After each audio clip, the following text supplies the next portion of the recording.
নিজেকে অহংকারী না বানিয়ে বিনয়ী বানান, তাতে মানুষের মন থেকে, মনের গহীন থেকে, মনের ভিতর থেকে আপনার জন্য অটোমেটিক দোয়া আসবে।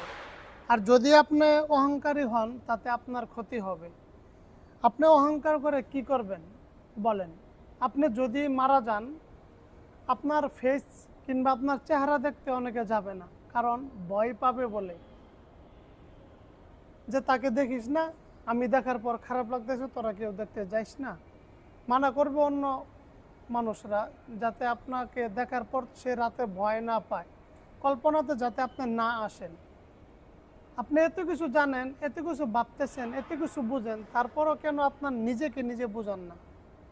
কেন অহংকার করেন? আপনি তো আপনার এই যৌবনের শক্তি ধরে রাখতে পারবেন না ততক্ষণ যতক্ষণ আপনি আমার রবের রহমত থেকে বঞ্চিত হয়ে যাবেন। রব দয়া করে আপনাকে যৌবন দিয়েছে, আমার রব দয়াশীল, এজন্য আপনাকে আমাকে এখনো সুস্থ রাখছেন, আলহামদুলিল্লাহ। অহংকার না করে থাকবে না আপনার এই শরীরের এত সুন্দর, এই অনেক হ্যান্ডসাম, অনেক শক্তি, এইসব ধরে রাখতে পারবেন না। আপনার অনুমতি লাগবে না।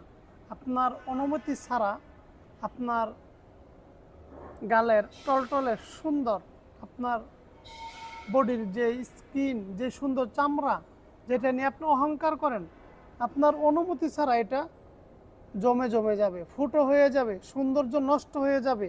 অনেক নামি দামি পোশাক পরলেও, অনেক ব্র্যান্ডের পোশাক পরলেও আপনাকে সুন্দর দেখা যাবে না। কিসের অহংকার আপনার? আপনার অনুমতি ছাড়া আপনার চোখের দৃষ্টি, চোখের পাওয়ার দেখার ক্ষমতা হারিয়ে যাবে। আপনার অনুমতি লাগবে না। কেন অহংকার করেন? আপনার টাকা পয়সা থাকবে না, আপনার কোনো কাজেও আসবে না যদি আপনি সঠিক রাস্তায় ব্যয় না করেন। কেন আপনি অহংকারী করেন? অহংকার মোটেও ভালো না। অহংকার আপনাকে মানায় না। অহংকার থেকে দূরে থাকেন, হিংসা থেকে দূরে থাকেন, গীবত থেকে দূরে থাকেন, অন্যের সমালোচনা থেকে দূরে থাকেন। আপনার মনটা কেন তো হিংসা? অন্যের সফলতা দেখতে পারেন না? আপনি আপনার নিজের খান, আপনি আপনার নিজের পড়েন, অন্যজনকে নিয়ে আপনি কেন ব্যস্ত থাকেন? দোয়া করি আল্লাহ পাক আমাদেরকে এই হিংসা থেকে দূরে রাখুক, অহংকার থেকে মুক্ত রাখুক।